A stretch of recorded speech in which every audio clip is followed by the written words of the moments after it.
bienvenue pour ce web séminaire consacré, il était intitulé Les essentiels en droit du travail et du transfert. Donc l'objectif c'est de présenter un petit peu un calendrier du regroupement, nouveaux offices, nouvelles équipes, nouveaux locaux, par quoi je commence, comment je transfère mes charges, les personnels, les bâtiments, etc. Et pour cela, on a Laurence qui est avec nous, donc Laurence qui va pouvoir se présenter et qui va nous présenter son calendrier et la manière dont elle a participé à la structuration du territoire sur le Pays Basque. Donc je vais te laisser te présenter, Laurence. Donc, Laurence Arispe, alors tout nouvellement depuis le 1er janvier 2017, agglomération Pays Basque, puisqu'elle a été créée au 1er janvier 2017. Et le territoire, par contre, de notre ancienne agglomération Sud Pays Basque a travaillé sur un transfert de la compétence tourisme par anticipation courant fin d'année 2015 et toute l'année 2016, puisqu'il y a eu sur notre territoire au 1er octobre 2016 la création de 2 offices communautaires.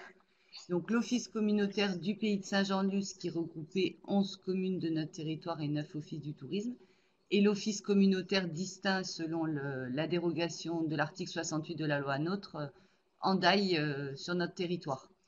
Donc au niveau, nous on a eu une chance, c'est que nos élus nous ont donné la possibilité d'avoir un accompagnement par un cabinet extérieur. Donc un cabinet qui est intervenu à compter de décembre 2015 et qui a accompagné l'ensemble du transfert toute l'année 2016, y compris la rédaction de l'ensemble des délibérations qu'on avait à prendre sur le transfert. Voilà, donc un exemple, vous voyez qu'on n'a pas pris l'exemple le plus simple, un exemple qui est déjà assez complexe et Laurence le détaillera en plus.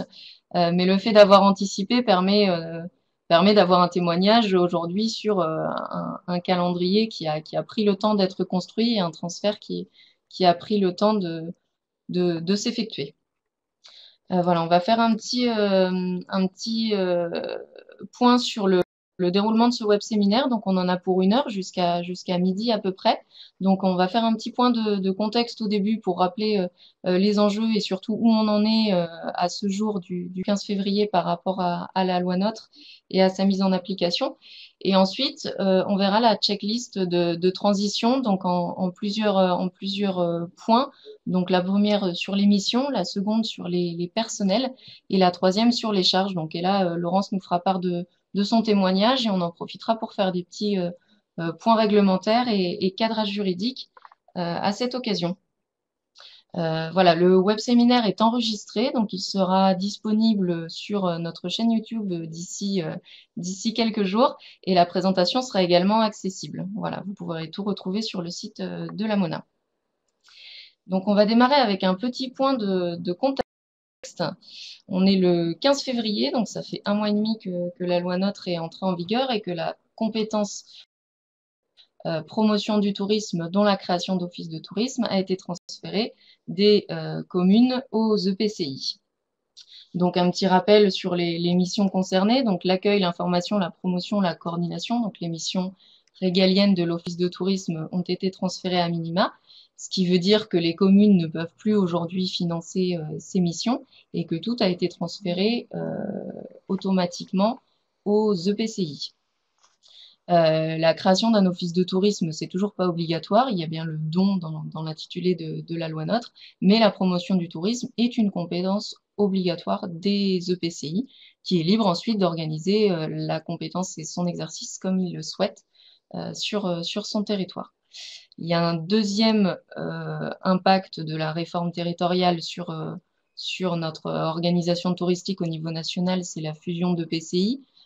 Donc fusion de très très grande ampleur puisqu'on est passé, on a diminué à peu près de 40% le nombre de PCI en France.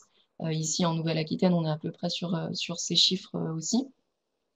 Donc en ce moment, on en est à l'élection des nouvelles gouvernances, donc les présidents, les vice-présidents, etc. Le message qu'on voudrait faire passer, c'est qu'il ne faut pas forcément attendre que tout soit calé au niveau de la gouvernance pour commencer à réfléchir au tourisme et que les choses peuvent se faire en parallèle. Et Laurence nous montrera que mieux c'est anticipé, mieux ça se passe ensuite. Voilà. Et puis la relation entre l'Office de tourisme et l'EPCI, la loi NOTRe qui consacre la compétence tourisme comme obligatoire, renforce ce lien nécessairement et le lien qui passe aussi par un lien entre directeurs d'office de tourisme et entre DGS. Dernière chose sur la taxe de séjour, juste un petit rappel.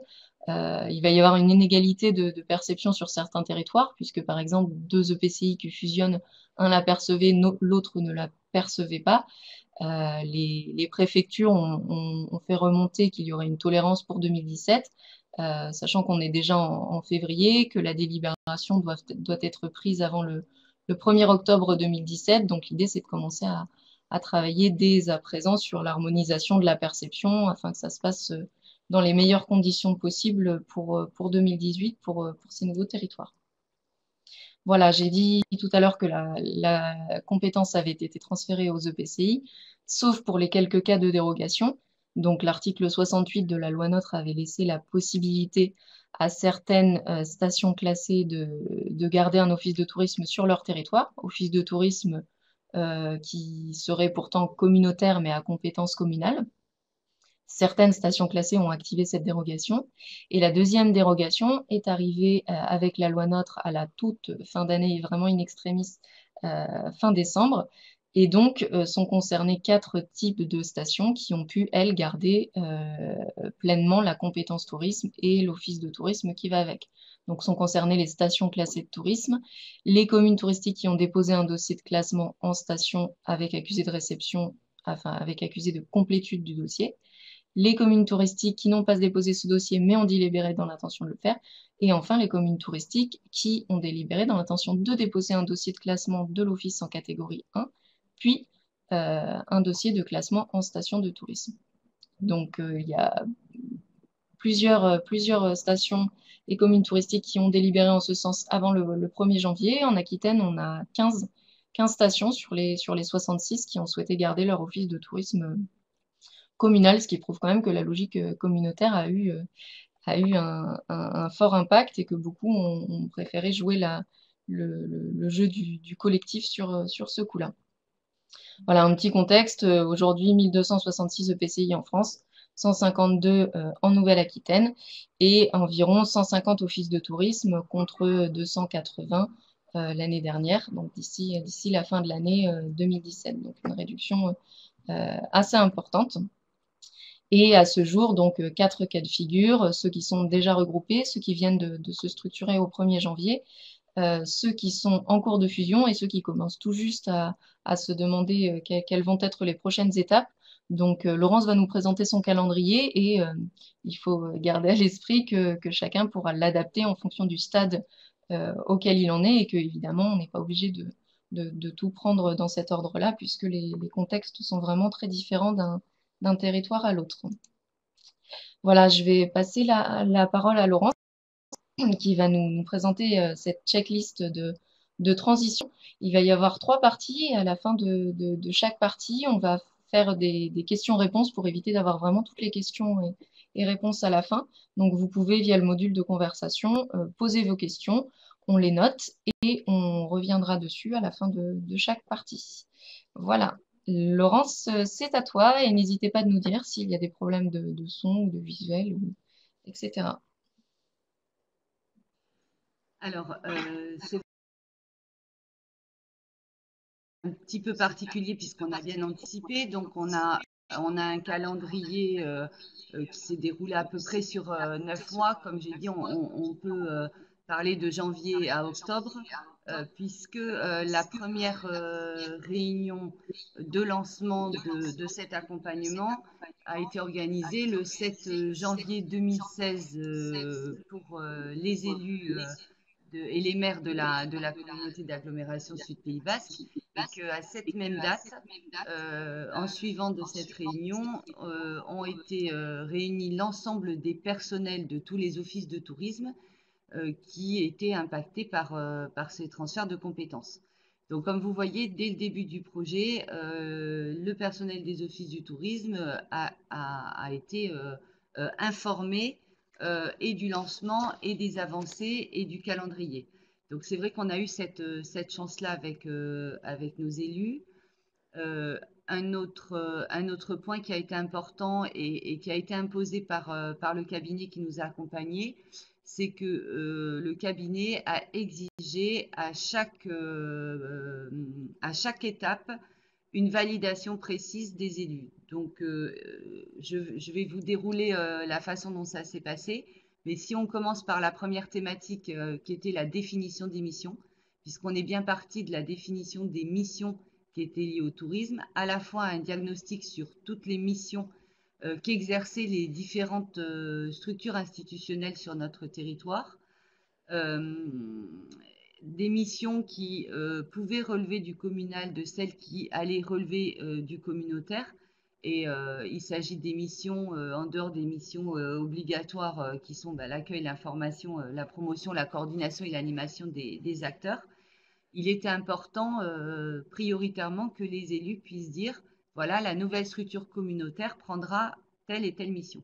Donc, dans notre cas, ont été adossées les missions facultatives de la commercialisation, de la régie publicitaire, de la formation, de l'accompagnement à la professionnalisation des prestataires touristiques, tout ce qui était billetterie, les visites commentées et guidées, l'accompagnement des propriétaires de meublés dans les démarches de classement, un observatoire touristique et la gestion de la taxe de séjour. Donc voilà, le fait d'avoir déterminé les missions et que les élus les aient validées ont permis ensuite aux communes d'organiser les autres missions qui, au final, relevaient du communal. Et notamment la grosse partie d'animation, commerce, artisanat et de la gestion des équipements communaux.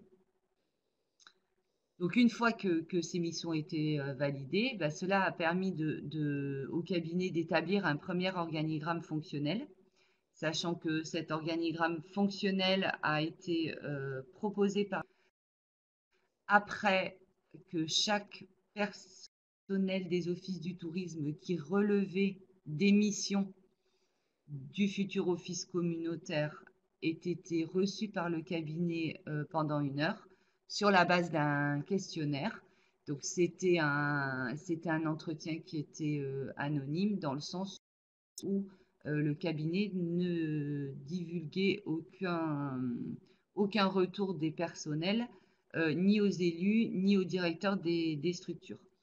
Donc là, voilà, chaque personne a été entendue. Donc, nos entretiens se sont déroulés en courant du mois de février pour qu'on puisse avoir un organigramme fonctionnel fin mars environ. Donc, après avoir analysé l'ensemble des réponses aux questionnaires et les entretiens individuels, donc le cabinet qui nous a accompagnés a proposé donc une organisation par service qui correspondait aux missions de l'Office de tourisme, sachant que nous, donc, je disais, on regroupait 8 offices de tourisme et l'association Terre et Côte Basque, et que c'était environ 34 personnes à organiser, soit 32,8 équivalents temps plein.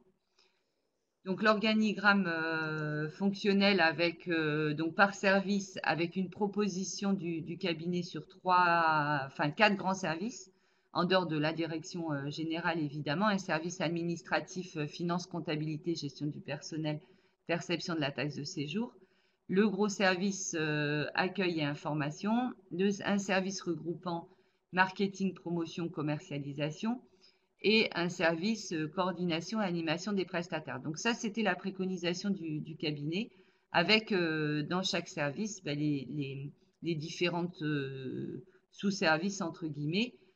Donc le service d'accueil, on retrouve les bureaux d'information touristique et les bureaux d'information saisonniers. Dans le service marketing promotion, communication numérique, édition, relations presse, régie publicitaire et commercialisation. Et puis dans le service coordination et animation prestataire, la mise en réseau des prestataires, structuration, qualification de l'offre et professionnalisation des prestataires touristiques. Donc, il y avait déjà dans l'organigramme fonctionnel une vraie prise en compte des attentes exprimées par tout le personnel des offices du tourisme et les pratiques professionnelles, évidemment. Donc, à l'issue de cet organigramme fonctionnel, il était aussi nécessaire de faire un diagnostic des avantages qu'avait le personnel dans chacune des structures. Donc, on a fait cet état des lieux. Une fois que cet état des lieux a été fait, évidemment, il y a eu une préconisation sur une harmonisation des avantages qui ont été proposés à l'échelle communautaire, un choix politique des avantages uniformisés sur l'ensemble du personnel et une évaluation des coûts sur l'uniformisation de l'harmonisation de tous ces avantages et que l'objectif étant, et on doit le respecter, c'est pas de perte de salaire pour aucun des personnels des structures. Donc, pour des avantages qu'on ne pouvait pas harmoniser pour des raisons de coût à l'ensemble du personnel, les élus avaient validé le principe d'augmenter les indices de rémunération de chaque personne pour qu'il n'y ait pas de perte d'avantage.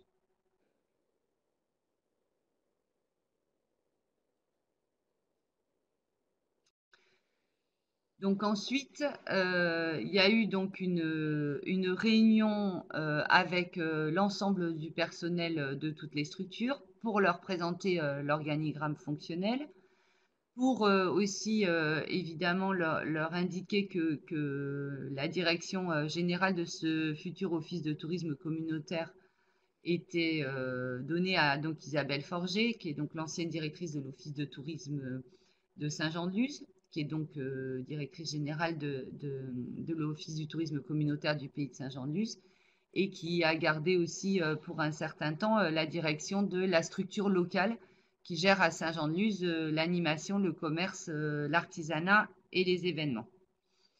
À partir du moment où cette réunion a été faite, Isabelle, en tant que directrice, a de nouveau reçu l'ensemble du personnel, a de nouveau fait des entretiens individuels qui était à peu près d'une heure, sans avoir aucun élément du cabinet.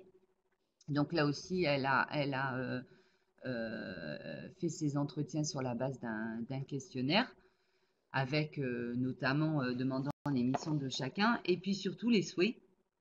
Donc avec, par rapport à l'organigramme fonctionnel qui était proposé, que chaque personne puisse donner par ordre de priorité les 3 postes qu'il souhaiterait exercer et puis les 3 postes qu'il souhaitait surtout pas exercer. Donc vraiment le personnel a été adapté, sachant que Isabelle a fait une modification par rapport à l'organigramme fonctionnel. Il lui semblait important de le revoir un petit peu, c'est-à-dire que la commercialisation, donc qui était rattachée au pôle marketing promotion par le cabinet d'accompagnement, a été rattaché au service de coordination et animation des prestataires par Isabelle. Il a été aussi distingué la gestion de la taxe de séjour et dans la direction générale, elle a aussi souhaité créer un poste de direction générale adjointe supplémentaire. Donc à l'issue de l'ensemble de ces entretiens, elle a fait une proposition d'organigramme nominatif. Elle a proposé à chacun individuellement une fiche de poste simplifiée qui reprenait donc les grandes missions, l'indice, l'échelon. Et puis après acceptation de chacun et après pour certains des échanges pour revoir la fiche de poste, ben, il y a eu une remise de fiche de poste détaillée.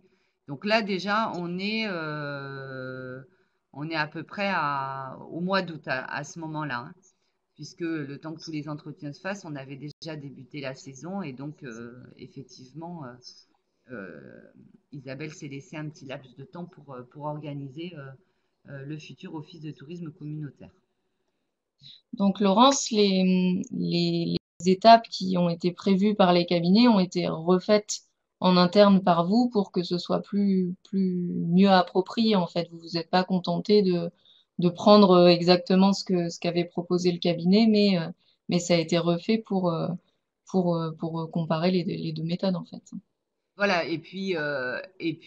pour organiser aussi les services et notamment la direction des pôles, oui, il y a eu une modification. On n'a pas pris comme ça sans discussion l'organigramme donné par le cabinet. Il y a eu des échanges avec le cabinet avant de le modifier, évidemment, mais oui, Isabelle, en tant que directrice, avait souhaité appliquer une autre organisation et effectivement, comme elle la dirige, ça me paraît normal qu'elle puisse faire des modifications et qu'elle y apporte sa personnalisation en tout cas. Euh, On a Laure Noussitou qui nous pose la question de savoir si la directrice a été nommée avant la création de l'EPIC, alors, donc c'est-à-dire avant par rap- l'établissement de l'organigramme nominatif. alors là, c'était en parallèle, donc elle a été désignée par les élus de l'agglomération. Mais effectivement, pour sa nomination, il fallait attendre la création de l'EPIC. La délibération du transfert de compétences et de création d'office du tourisme a été prise en juin par le conseil communautaire. Et les statuts et la désignation des élus communautaires ont été prises en conseil communautaire le 21 juillet. Donc c'est pour ça qu'après, même avant le premier comité de direction, Isabelle a pu commencer à travailler, à recevoir le personnel puisqu'elle avait été désignée par les élus communautaires. Donc on n'a pas envisagé le principe que le comité de direction n'aille pas dans le sens du conseil communautaire puisque dans le comité de direction de l'EPIC, Office du tourisme communautaire, il y a 12 élus communautaires, donc les 12 maires. Donc, sauf pour Hendaye, puisque le maire d'Hendaye avait souhaité laisser sa place à son adjoint en charge du tourisme, et qui avait donc 11 représentants des socioprofessionnels. Donc, les élus communautaires qui avaient validé les différentes étapes du transfert de compétences étaient au final représentés dans le comité de direction de l'EPIC. Donc, effectivement, il y a eu une désignation et une nomination au premier comité de direction de l'Office qui s'est déroulé le 6 septembre 2016. Mais au mois d'août, Isabelle a travaillé sur l'organigramme nominatif. Donc, pour revenir à l'harmonisation, donc comme je vous disais, il y a eu une harmonisation des avantages sociaux, l'harmonisation aussi des échelons et indices aux mêmes postes et fonctions identiques. Donc, une fois que l'organigramme nominatif a été donné, l'exemple type, les trois chefs de pôle donc, service, accueil, animation, marketing, promotion et coordination, animation sont aux mêmes échelons et aux mêmes indices puisqu'ils exercent des fonctions identiques. Par contre, effectivement, dans le budget primitif du nouvel office communautaire, les coûts d'harmonisation sont à prendre en compte puisque notamment, c'est des coûts supplémentaires qu'il faut anticiper dans le budget puisqu'ils vont être assumés par la nouvelle agglomération. Et c'était pas négligeable. Et c'est vrai que les économies d'échelle, etc., se font souvent sur du plus long terme, mais que l'année 1 de la création du nouvel office, elle est souvent avec un budget plus important que ce qui existait auparavant.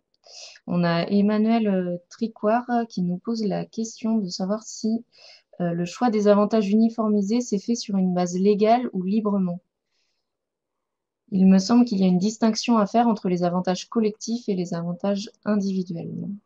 Oui, alors avantage individuel, j'imagine Emmanuel que c'est par structure parce qu'il n'y avait pas d'avantage par personne, il y avait des avantages par structure. Donc, voilà, pour prendre les exemples, des exemples concrets sur notre expérience, sur la prise en charge de la mutuelle, par exemple, il y a effectivement des obligations légales. Mais certaines structures avaient un avantage supplémentaire. L'exemple, on avait un des offices du tourisme qui prenait en charge à 100% la mutuelle pour le personnel et pour le conjoint et les enfants. D'autres, c'était le minimum de 35 € par personne. D'autres, c'était 100% uniquement pour le personnel, mais pas pour les conjoints. Enfin voilà, tous ces avantages-là. Après, on avait une structure qui avait le droit des chèques vacances, pas les autres. On avait aussi une des structures qui avait ajouté une semaine de congés supplémentaires pour éviter d'avoir un calcul sur le fractionnement. Donc voilà, chacune des structures avait des avantages qui étaient donc ou collectifs ou individuels. Pour autant, il était nécessaire de pouvoir bien établir cet état des lieux et de faire des propositions communautaires. Donc évidemment, on a valorisé et on a en tout cas budgété l'ensemble des avantages. Et puis les choix se sont faits ensuite par rapport au budget de garder ou pas les avantages ou en tout cas de les harmoniser à l'échelle du territoire. En l'occurrence, la structure qui avait les chèques vacances, on n'a pas pu le mettre à l'échelle des 38 personnes qui composent l'Office de tourisme communautaire du pays de Saint-Jean-de-Luz. Donc le personnel de cette structure qui avait cet avantage a eu une augmentation indiciaire correspondant au montant du salaire pour ne pas avoir de salaire. Et donc oui, pour répondre à Chris Cusso, elle a été harmonisée par le haut. Donc en l'occurrence, il y a eu une 6e semaine de vacances pour l'ensemble du personnel de l'office communautaire. La prise en charge de la mutuelle a été mise à 35 euros pour l'ensemble du personnel. Alors l'augmentation indiciaire est-elle obligatoire? Ben, le principe d'obligation, c'est de pas de perte de salaire pour la personne. Donc effectivement, avec les avantages, si le salaire devait baisser, il faut pouvoir récupérer ces avantages. En On va l'occurrence, enchaîner la, tout de suite sur la les. 6e semaine de congé, c'était pas un avantage financier. Donc là, effectivement, elle aurait pu être harmonisée qu'à 5 semaines pour l'ensemble du personnel. On aurait pu ne pas harmoniser vers le haut. On va enchaîner de toute façon sur les avenants au contrat de travail et les clauses substantielles à reprendre obligatoirement. Voilà, donc ensuite, une fois que le personnel avait validé sa fiche de poste, qu'Isabelle a été nommée, donc il y a eu la rédaction des avenants contrat de travail. Donc là, Isabelle a fait le choix de faire rédiger ces avenants par une avocate spécialisée qui est donc Elise Fabing, donc qui a rédigé ces avenants et donc avec la reprise rémunération, reprise d'échelon et indice qui avait été validé sur la fiche de poste, les principales missions, horaires de travail, lieu d'affectation, qualification, ancienneté, donc les jours de congé et puis les conditions d'exécution du contrat et les règles de santé obligatoires. Pour compléter, les contrats, ils sont transférés obligatoirement. Et bien entendu, le conseil des avocats, c'est de faire ces avenants pour cadrer au mieux les nouvelles conditions de travail et d'y ajouter une fiche de poste.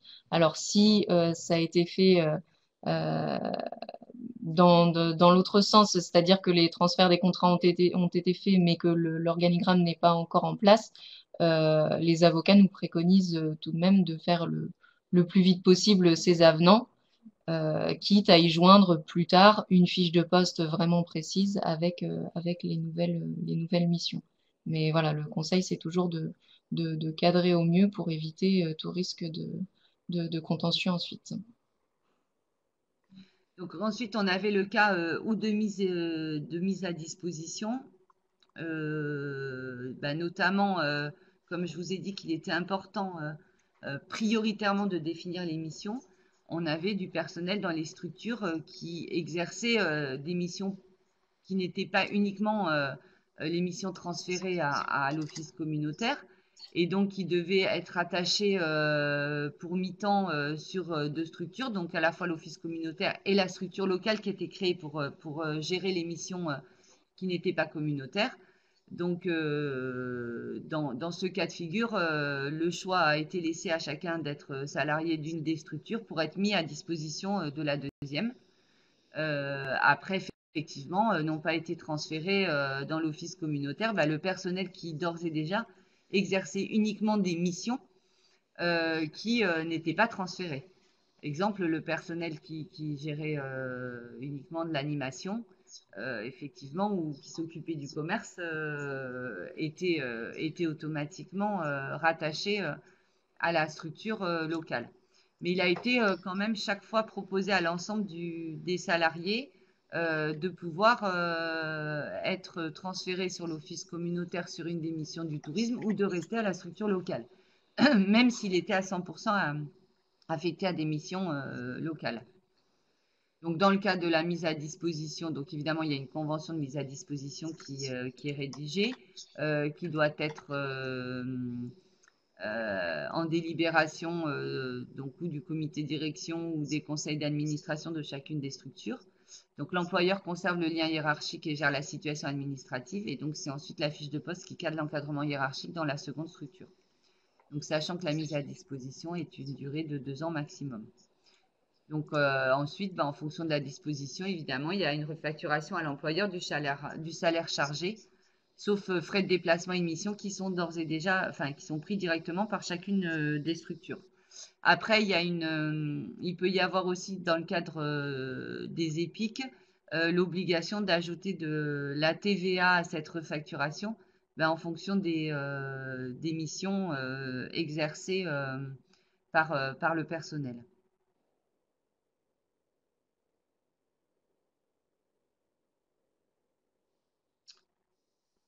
Après, il y a une Je note les question. questions, on y répondra à la fin on va en traiter certaines juste après, donc je te laisse dérouler, Laurence. Oui, alors là, sur le transfert public-privé, nous, on n'a pas eu le cas. Donc, c'est toi, Charlotte, qui a mis ces informations, puisque nous, on avait de la chance. Tout le personnel était déjà du personnel en droit privé, sous la convention collective des offices du tourisme, puisque finalement, le personnel qui était sous un régime différent avant le transfert de compétences, les structures locales avaient fait le nécessaire dans les quelques années précédant cette réflexion. Je te Donc laisse pour le dérouler, transfert, Charlotte, ces options. ouais, pour le transfert du public au privé, donc soit pour les titulaires de la fonction publique, il y a deux options, donc une mise à disposition comme l'a évoqué Laurence tout à l'heure, ou bien une démission de la fonction publique pour une réintégration dans la nouvelle structure. Et donc là, on reprend pareil l'ancienneté, la rédaction d'un nouveau contrat de travail cette fois, et l'obligation de proposer un CDI de droit privé. Pour les contractuels, c'est l'article du droit du travail vu précédemment qui s'applique et le transfert est automatique pour ces contractuels qui passent dans une structure privée à la date de la délégation de compétences à la nouvelle structure. Et donc là, c'est pareil, il faut refaire un contrat de travail puisque le salarié devient salarié de droit privé, ce qui met fin à son contrat de droit public avec donc un maintien de la rémunération et notamment de l'ancienneté. On a fait après un tableau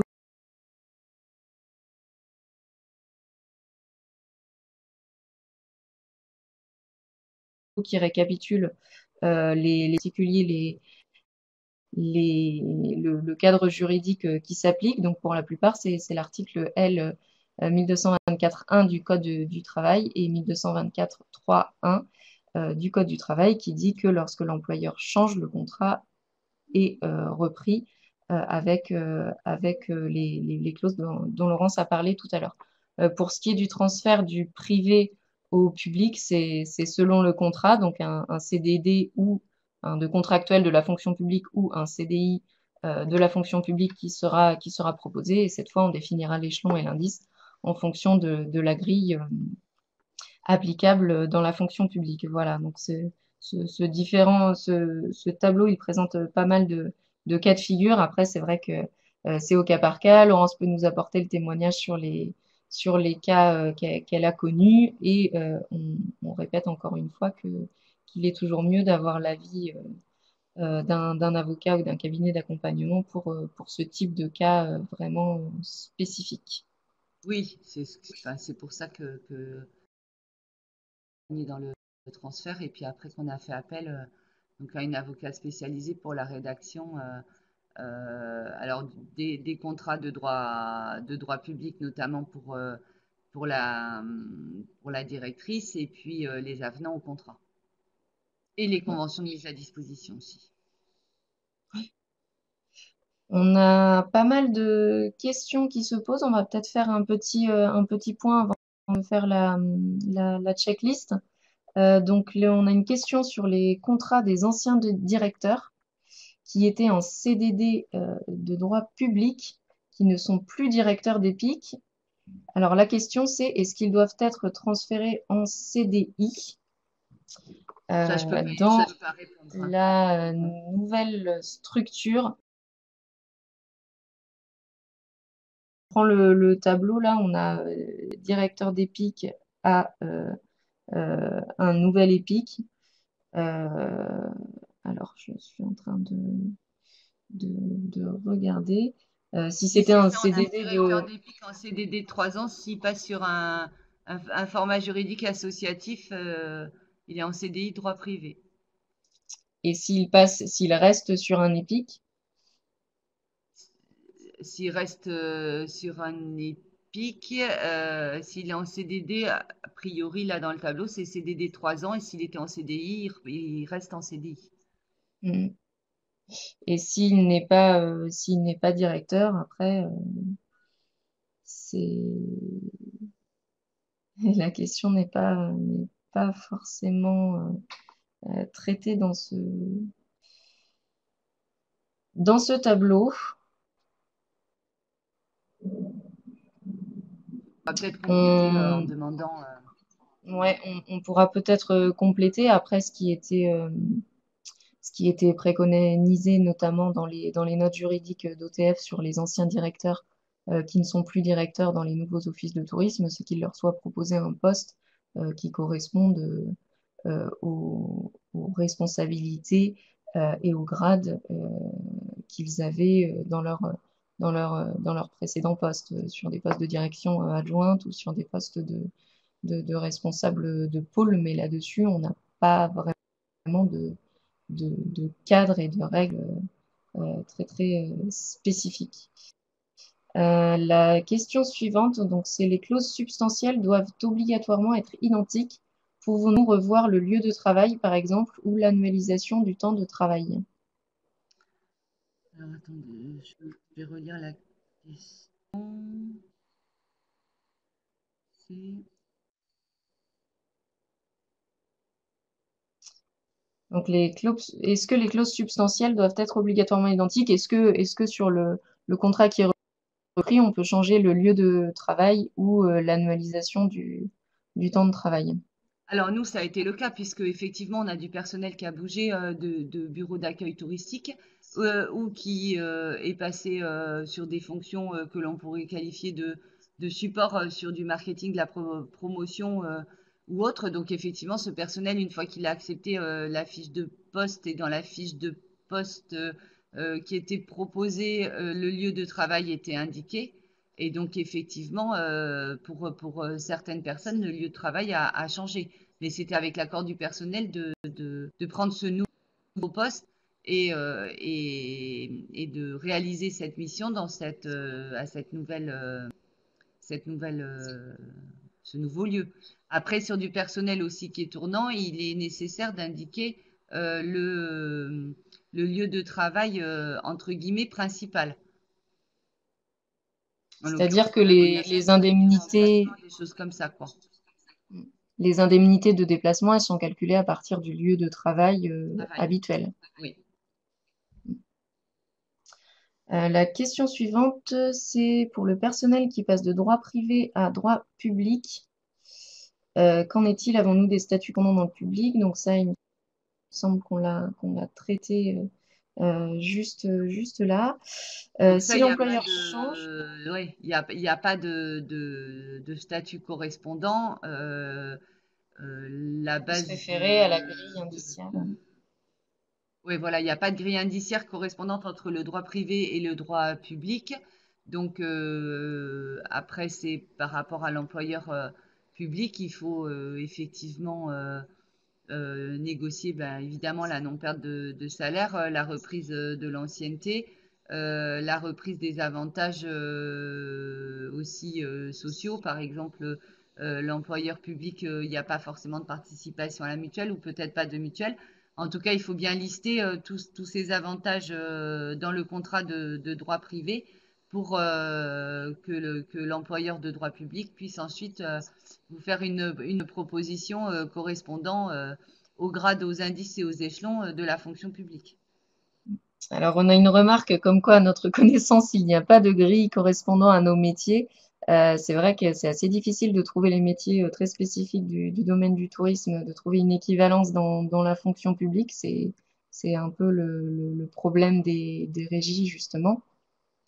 Mais c'est possible puisque notamment les directeurs d'office de tourisme en EPIC peuvent avoir un échelon et un indice qui se base sur la grille de la fonction publique. Donc on peut retrouver une correspondance, mais c'est vrai que c'est pas du tout évident à établir. C'est pour ça que la convention collective est quand même plus facilement applicable. Euh, Si l'employeur change, une avocate spécialisée en droit du travail m'a dit qu'un avenant ne suffisait pas, mais qu'il fallait refaire un contrat.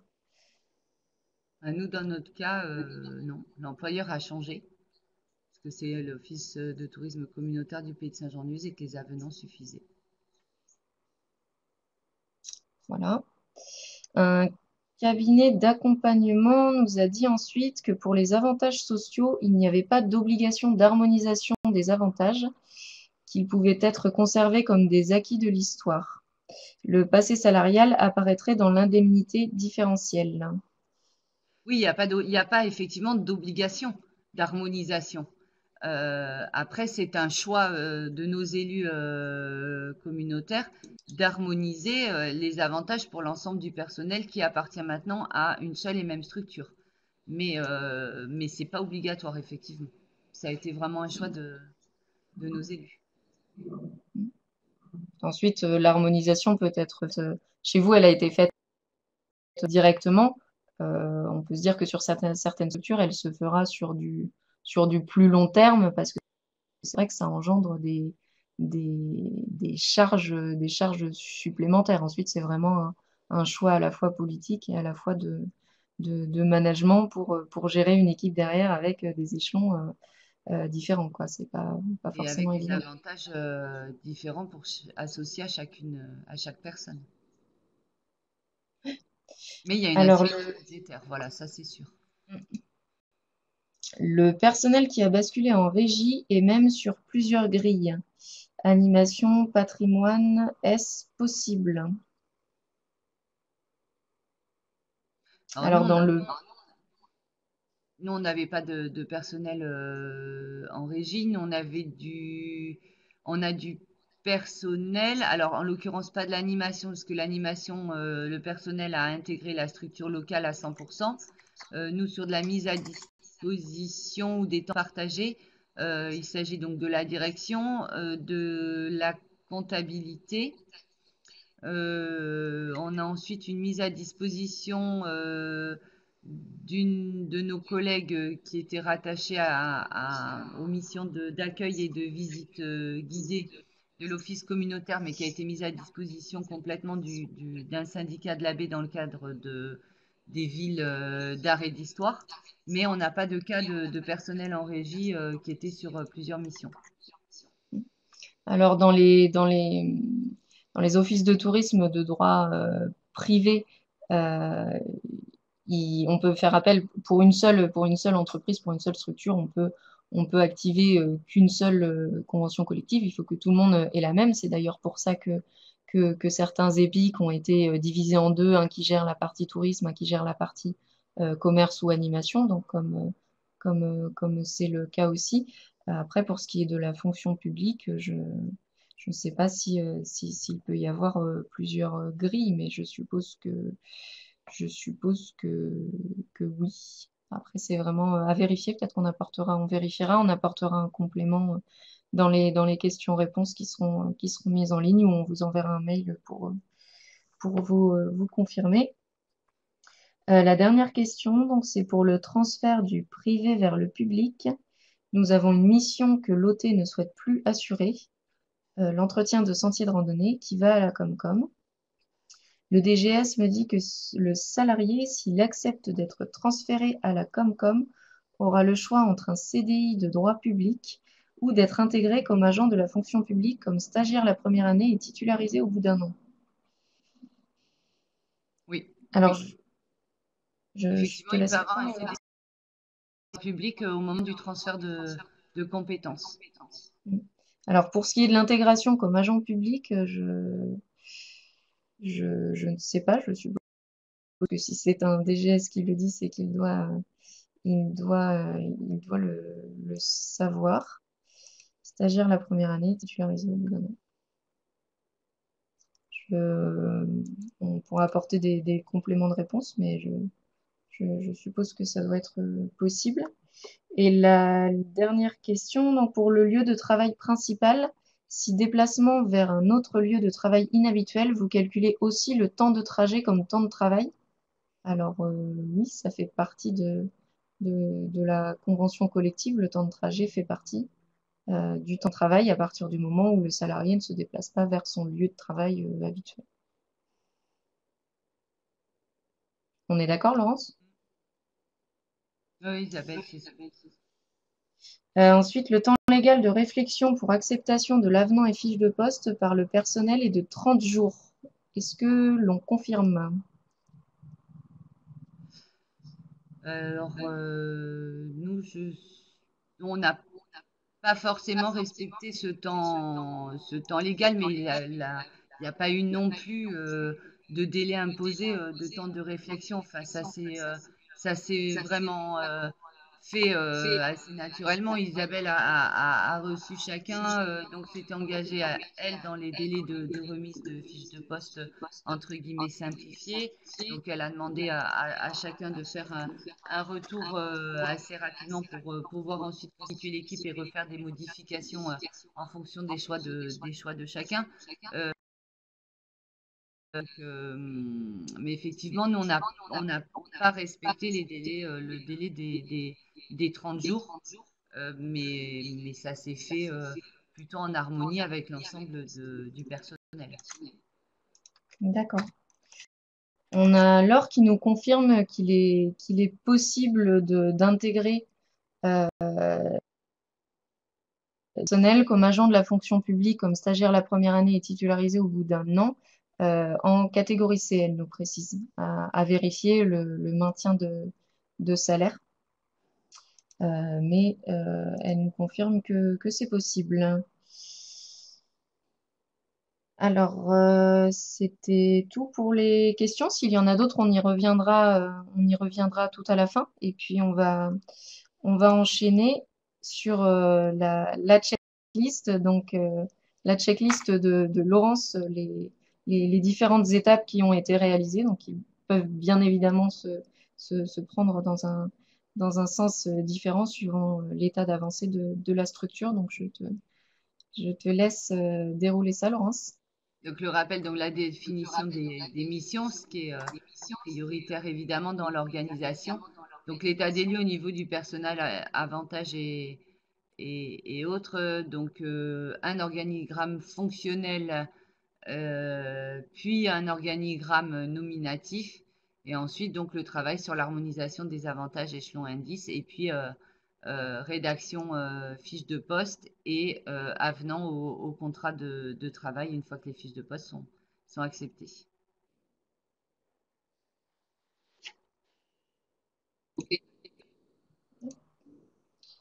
On passe ensuite à la partie sur les charges.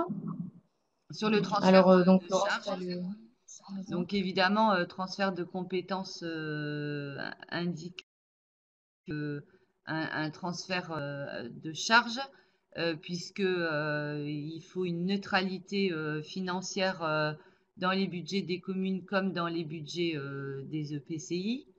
Au niveau du transfert de charge, il y a aussi la mise à disposition des bâtiments.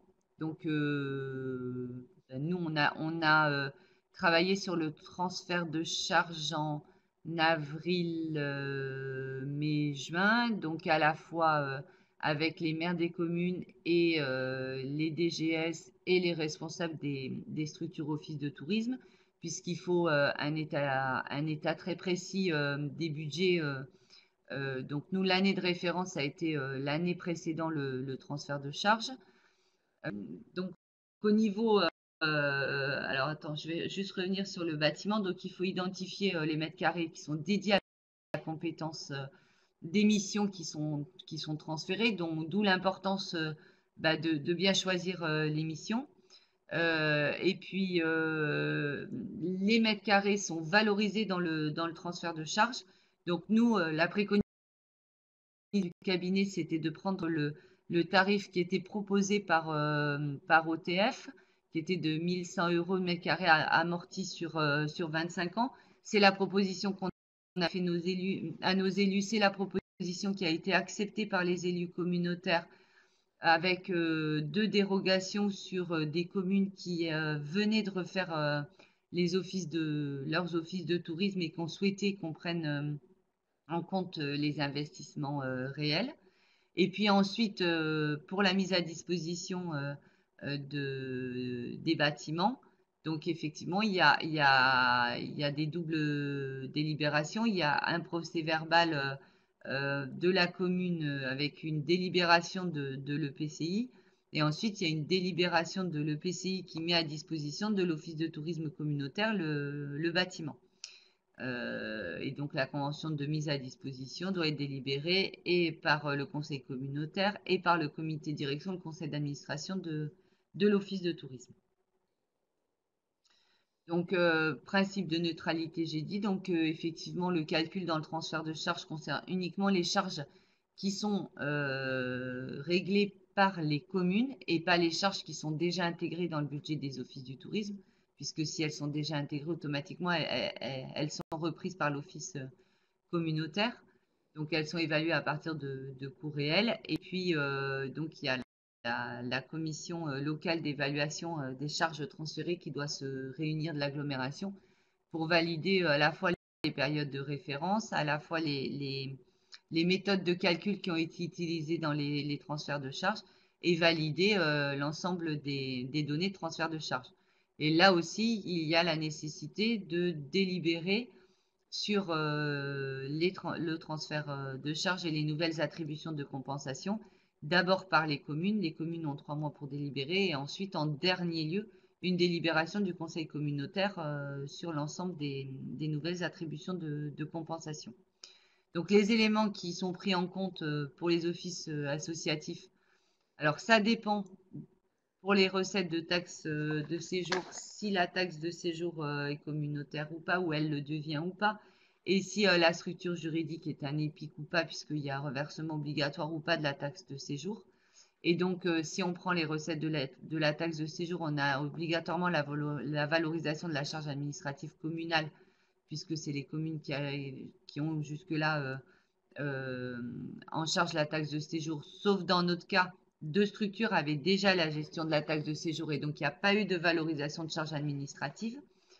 La subvention que la collectivité verse à l'Office du tourisme, les charges de fonctionnement du bâtiment si elles sont supportées par les communes, idem pour les charges de ménage si ce sont les communes qui le prennent, et puis l'investissement du bâtiment, je vous en ai parlé précédemment.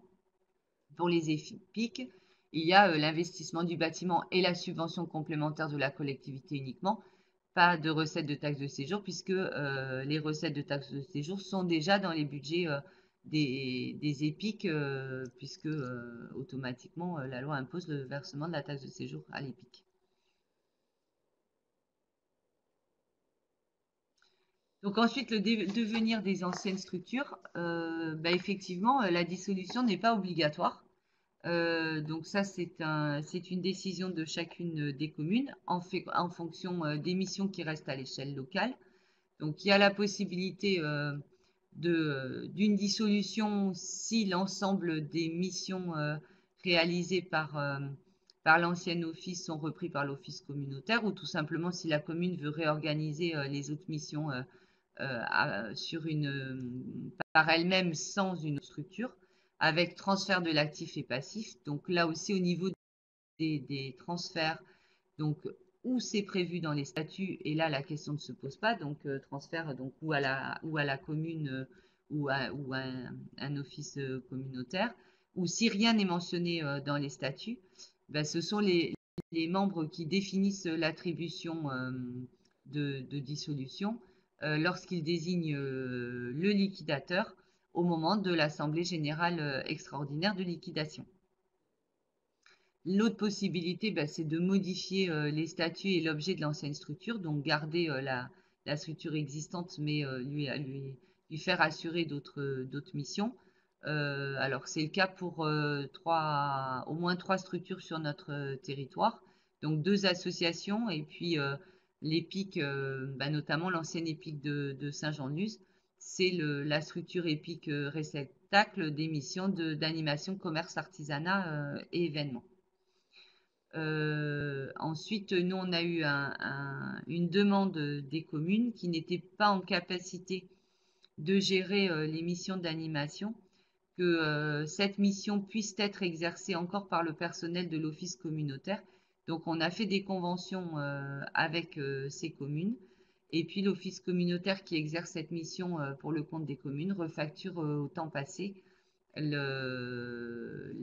mission d'animation à la commune, donc facture à laquelle là par contre on doit ajouter de la TVA.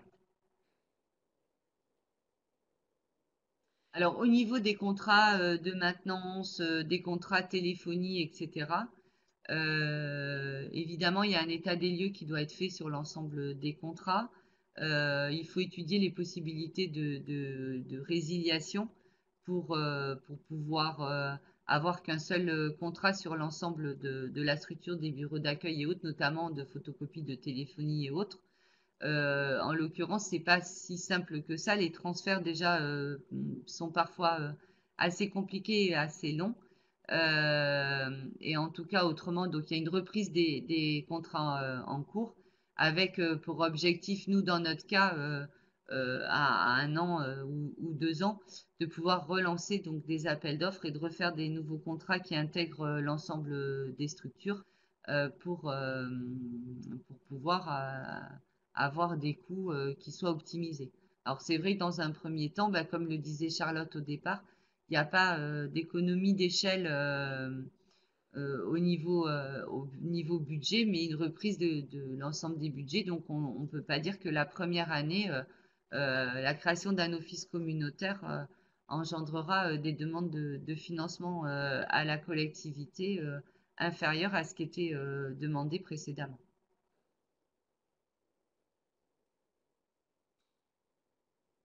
Merci Laurence. On va passer au. Est-ce qu'il y a des questions spécifiques sur cette partie-là? Je vois que les questions sont très très concentrées sur les contrats de travail. On y reviendra après. On finit peut-être par la checklist. Donc Ah, voilà, l'évaluation, donc bien évaluer les charges de fonctionnement, les charges d'investissement.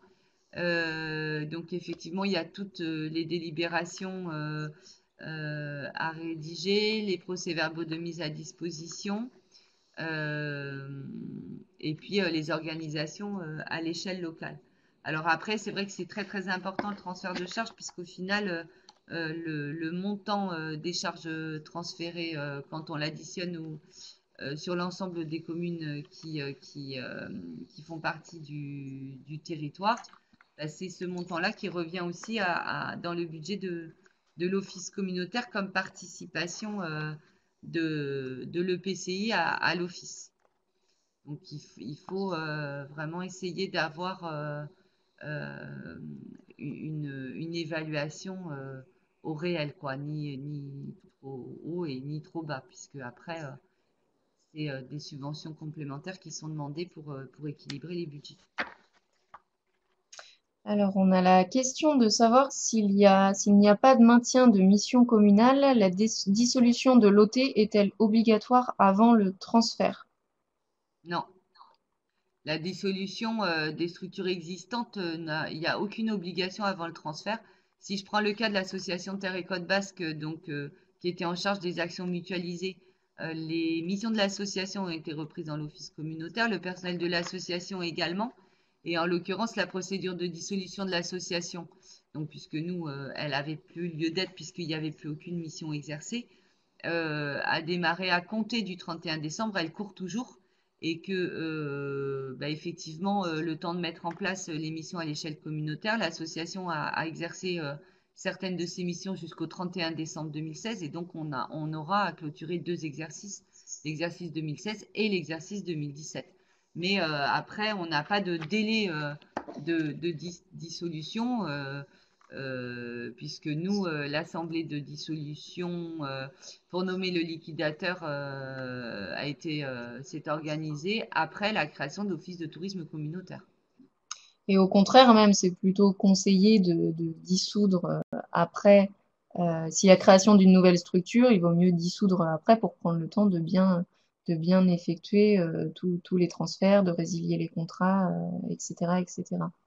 Après, dans le cadre d'une fusion-absorption, dans la mesure où, à partir du moment où la structure absorbe, la structure absorbée est dissoute automatiquement. Donc ça dépend si l'office est nouvellement créé ou si c'est une absorption.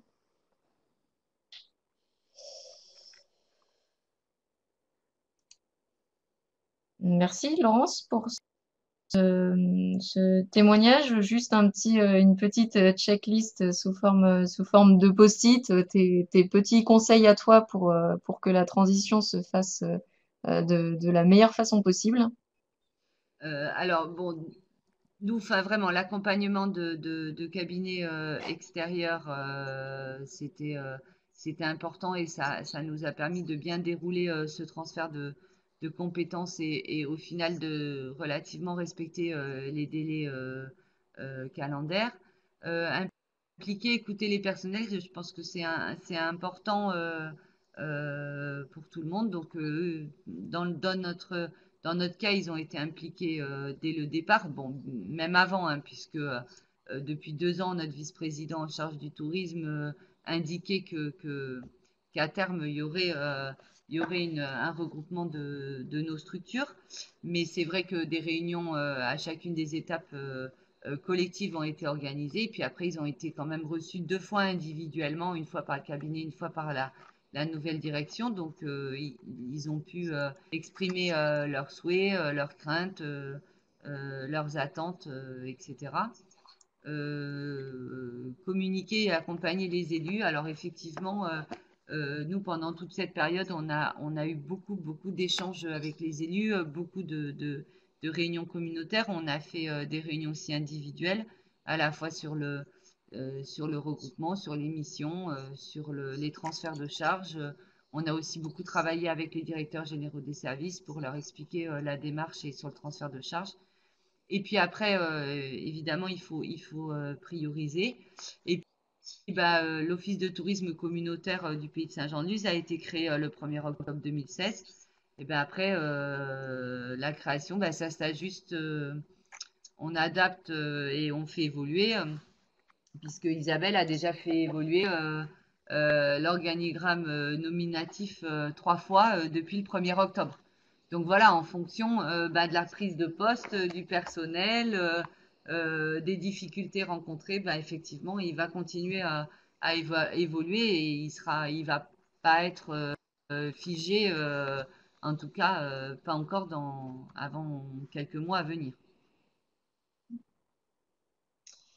Merci Laurence. On va refaire un petit tour de questions. Donc la dernière, ça concerne le transfert de charges. Donc la Comcom m'a dit que le sujet serait traité en même temps que les autres compétences interco faites dans des locaux communaux via la CLECT. Donc en effet, tout est géré via la CLECT. Il n'y a pas différents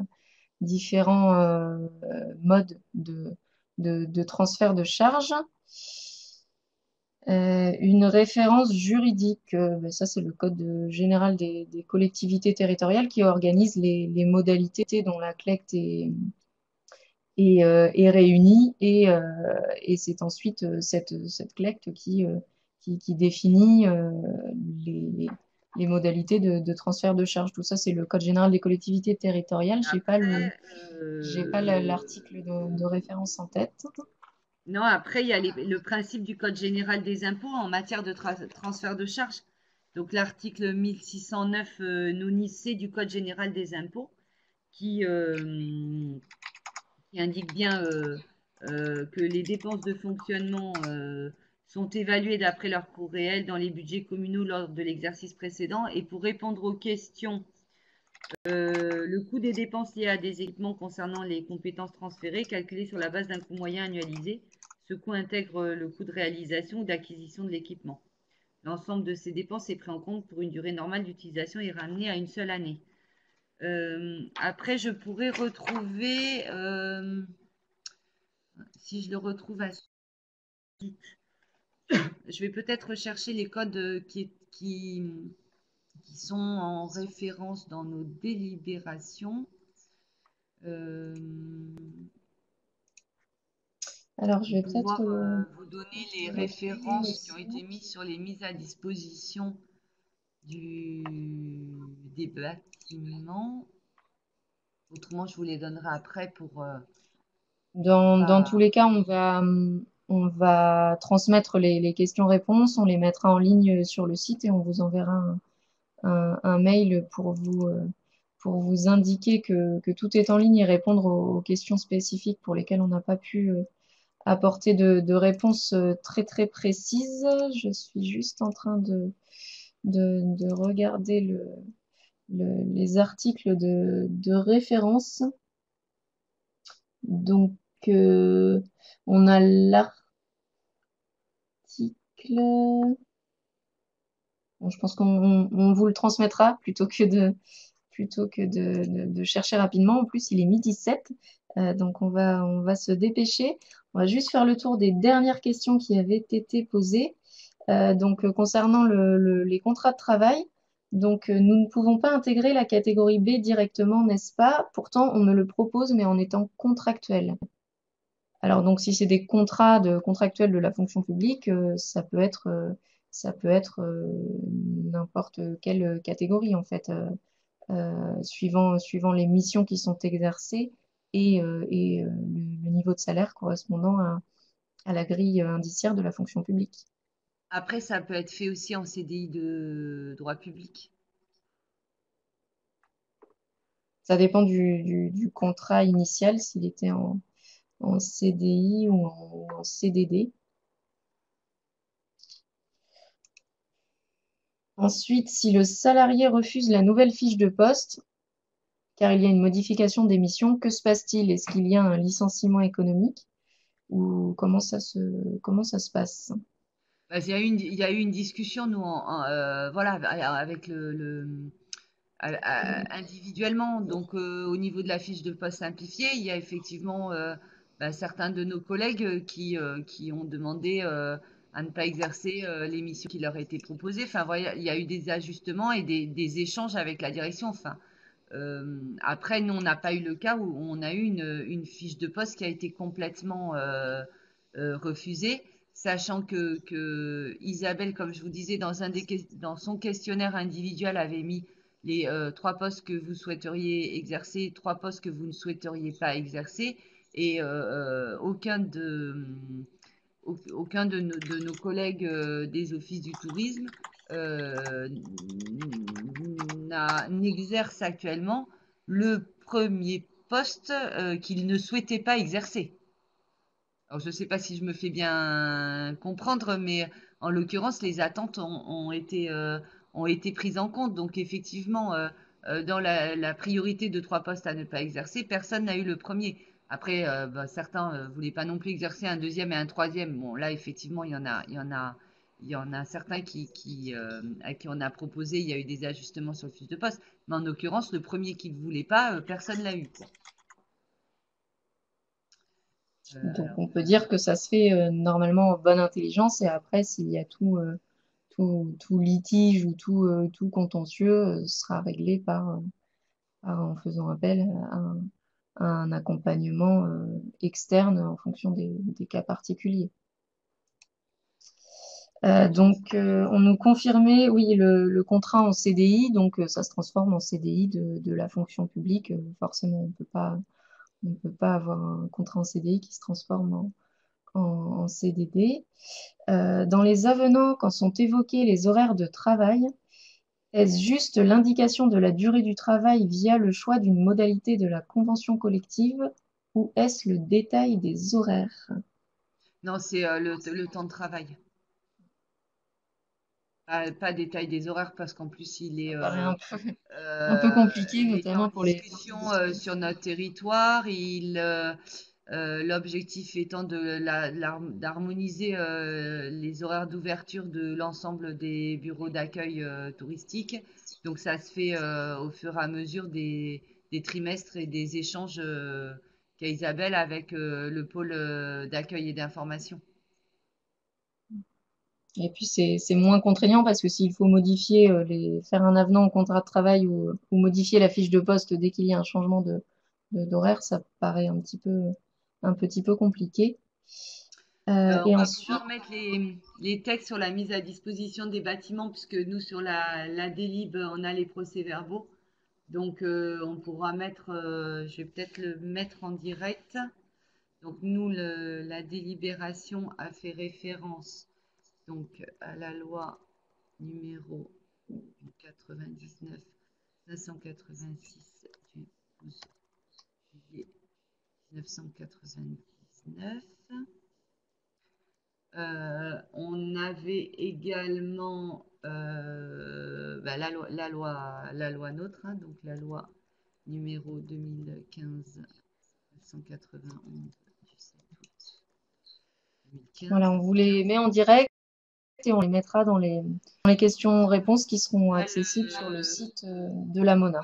général des collectivités territoriales, article L.5211-5 3 L 5214. On mettra toutes ces références directement sur le site et puis Laurence vous les met là en conversation.